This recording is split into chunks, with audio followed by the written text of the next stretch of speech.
नमस्कार, मैं सुमन। आप देख रहे हैं रणभेरी न्यूज़। देखिए, पिछले दिनों आपने मिर्ज़ापुर से एक केस सुना था कि जिसमें मॉर्निंग वॉक पे निकले हुए एक सीनियर अधिवक्ता को गोली मार करके हत्या कर दी जाती है, जो कि आपको बता दें कि सुरक्षा को लेकर के एक बहुत बड़ा सवाल हो गया है कि जो अधिवक्ता हमारे लिए लड़ते हैं, हमारे केस को लेकर के लड़ते हैं और कचहरी में यहाँ मौजूद रहते, क्या वो सुरक्षित हो पा रहे हैं? क्योंकि आए दिन ऐसी घटनाएं आप सुन रहे हैं। पहले भी आपने ये घटना सुनी है कि अधिवक्ताओं के साथ ऐसा हो गया, उनकी हत्या कर दी गई, उन्हें इंसाफ नहीं मिला, जो कि खुद सबको इंसाफ दिलाते रहते हैं, लेकिन उन्हें इंसाफ नहीं मिल रहा है। आप काफ़ी समय से ये भी सुन रहे होंगे कि लगातार वो बिल की मांग कर रहे हैं, प्रोटेक्शन बिल की मांग कर रहे हैं, लेकिन क्या ये बिल मंजूर की गई या नहीं की गई, क्या कुछ कारण रहा है? खैर, उनकी सुरक्षा को लेकर के आज हम उन्हीं के बीच पहुंचे हुए हैं और वाराणसी में मौजूद हूं इस समय कचहरी परिसर में, और हमारे साथ कुछ अधिवक्तागण यहां पर मौजूद है जिनसे हम जुड़ेंगे और जानेंगे कि क्या इस समय जिस तरीके से अधिवक्ताओं को लेकर जो घटनाएं सामने आ रही हैं। सर, सबसे पहले आप अपना परिचय देते हुए बताएं, क्या अधिवक्ता सुरक्षित हैं? नमस्ते, मैं शशांक शेखर त्रिपाठी अधिवक्ता हूं और बनारस बार एसोसिएशन का सीनियर वाइस प्रेसिडेंट हूं और भारतीय जनता पार्टी का जो लीगल सेल है उसका भी काशी क्षेत्र का संयोजक हूं। तो सर, आपने देखा कि पिछले दिनों मिर्ज़ापुर में किस तरीके से बस मॉर्निंग वॉक पे वो सीनियर अधिवक्ता निकले थे ही और उनको गोली मार करके हत्या कर दी। खैर, इसमें तो एनकाउंटर हुआ है, लेकिन सुरक्षा जो कि बहुत बड़ा बात है, हमेशा उठता है कि अधिवक्ताओं की सुरक्षा की बात होती रहती है। जी, देखिए, जब से मानव सभ्यता है या मनुष्य या कोई भी समाज अपना काम कर रहा है, तब से अपराधों पर जो अंकुश लगाने की प्रक्रिया है, वह सिर्फ अंकुश लगाने की प्रक्रिया को सरकार आगे बढ़ा सकती है और बढ़ाती है। लेकिन जो एक अधिवक्ता होता है, वह अपने निजी स्वार्थ से ऊपर उठकर समाज को न्याय दिलाने का काम करता है। उस न्याय दिलाने में कुछ ऐसे भी लोग होते हैं जिनके खिलाफ उसको काम करना पड़ता है, जिसके खिलाफ उसको वकालत करनी पड़ती है, जिसके खिलाफ उसको न्यायालय में, पुलिस के सामने उसके खिलाफ पैरवी करनी पड़ती है।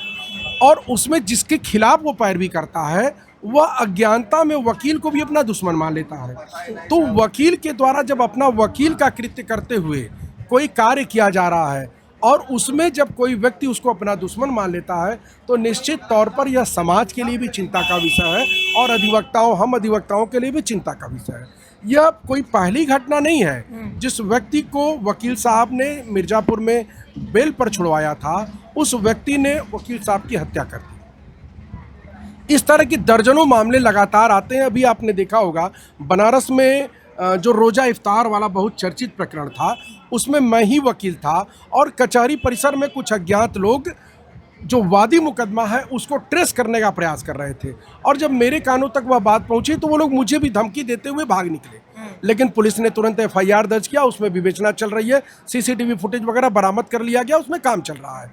मतलब अगर अपराध की कोई प्रक्रिया होती है तो पुलिस उस पर सक्रियता के साथ जो है अपना काम आगे करती है और बढ़ाती है। अच्छा, पिछले दिनों देखिए बनारस से ही एक खबर काफ़ी हाईलाइट हुई थी और हमने काफ़ी कवरेज किया था। एक अधिवक्ता की चौराहे पे पिटाई कर दी गई थी और मामला इतना भड़क गया था कि कचहरी भी 2-3 दिन यहाँ कर्फ्यू जैसा माहौल हो गया था। तो क्या कहेंगे आप इस पर? जब अधिवक्ता के रूप में कोई अधिवक्ता अपने लीगल कर्तव्यों को पूरा करने के लिए काम कर रहा है, तो इसका मतलब यह है कि उसका प्रोटेक्शन सरकार की जिम्मेदारी है, क्योंकि लोगों को न्याय देना और दिलवाना सरकार का काम है। तो सरकार के प्रतिनिधि के रूप में तो अधिवक्ता काम करता है या न्याय दिलाने वाले संवैधानिक प्रतिनिधि के रूप में, लेकिन उसको वह प्रोटेक्शन सरकार की तरफ से उपलब्ध नहीं है जिस प्रोटेक्शन की आवश्यकता अधिवक्ता को होती है, या वह सुविधा उसको उपलब्ध नहीं है जिसकी ज़रूरत उस अधिवक्ता को होती है, जिसकी मांग हम अधिवक्ताओं द्वारा लंबे समय से की जा रही है।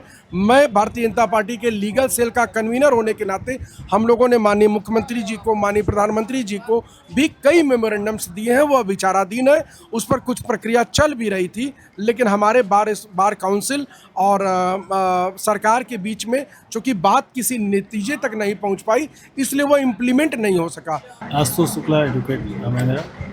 आपने खबर देखी मिर्ज़ापुर में किस तरीके से एक अधिवक्ता की हत्या कर दी जाती है। वाराणसी में भी हम अक्सर इस तरह की चीज़ें देखते रहते हैं कि अधिवक्ताओं के साथ कुछ न कुछ ऐसी चीज़ें, घटनाएं होती रहती हैं।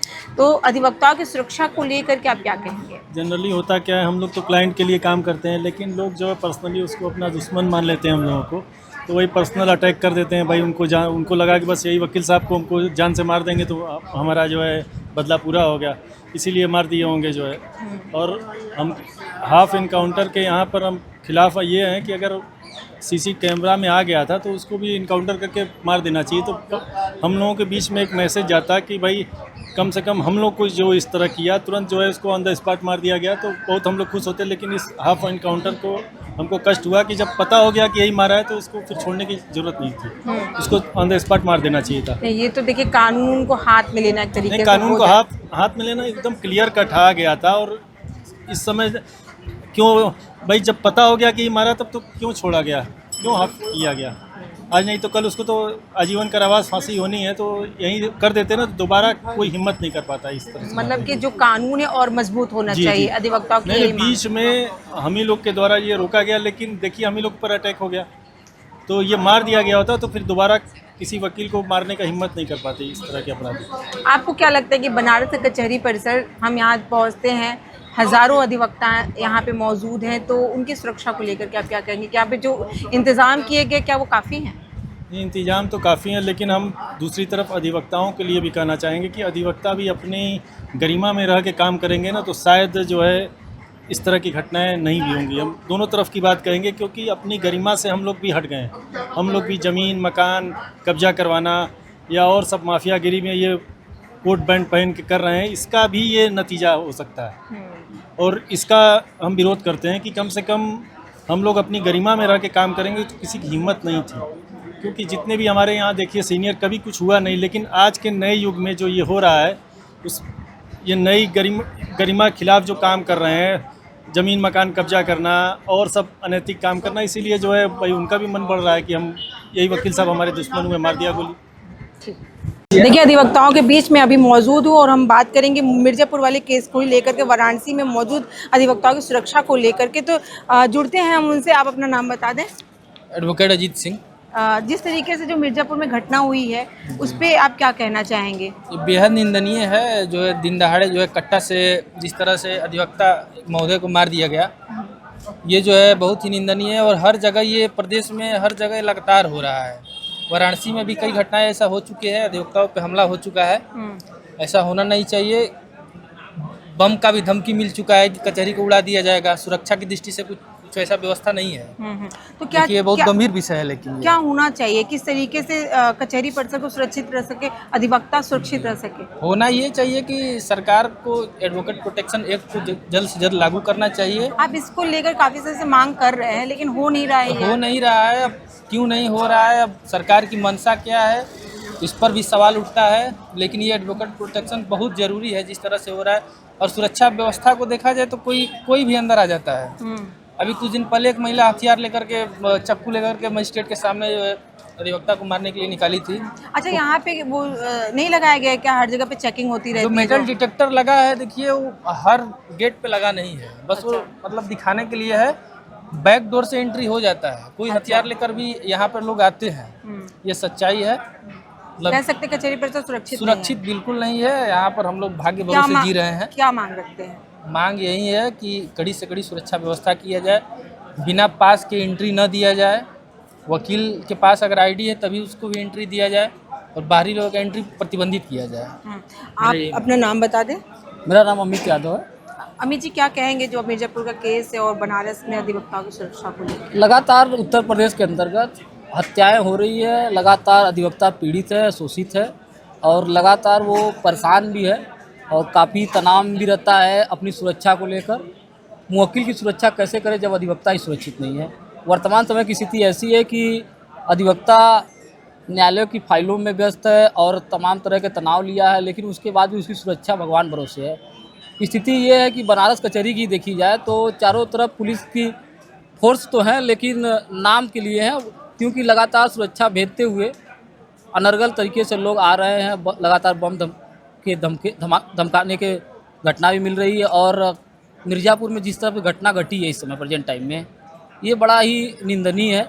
एक अधिवक्ता के साथ इस तरह की घटना होना और दिन दहाड़े गोली मार देना, ये बड़ा शर्मनाक है। अधिवक्ता पेशे में इस समय हम लोग भी बड़ा चिंतित रहते हैं इसको लेकर कि अपनी सुरक्षा को लेकर कि कैसे हम लोग मुवक्किल को न्याय दिला पाएंगे। बिल्कुल। तो देखा आपने कि मिर्ज़ापुर में उस घटना के बाद से वाराणसी के कचहरी परिसर में भी अधिवक्ताओं के बीच में एक आक्रोश देखने को मिला है। आज के दिन में यहाँ पे न्यायिक कार्य भी रोका गया था। बता दें आपको कि इसको लेकर के अधिवक्ताओं ने मांग रखी है कि जो बिल की ये मांग करे उसको जल्द से जल्द सरकार के द्वारा मान लिया जाए, ताकि उनकी जो सुरक्षा है उस पर भी कुछ चीज़ें हो सके। साथ ही आपको बताते चले कि हर जगह कचहरी परिसर में आप जाएंगे तो पूरी तरीके से वो सुरक्षा नहीं देखी गई है जो कि होनी चाहिए। तो आज की खबर में बस इतना ही। ऐसी खबरों को आप देखने के लिए जुड़े रहे हमारे चैनल रणभेरी न्यूज़ के साथ। मैं सुमलता, कैमरा पर्सन अमित के साथ। धन्यवाद।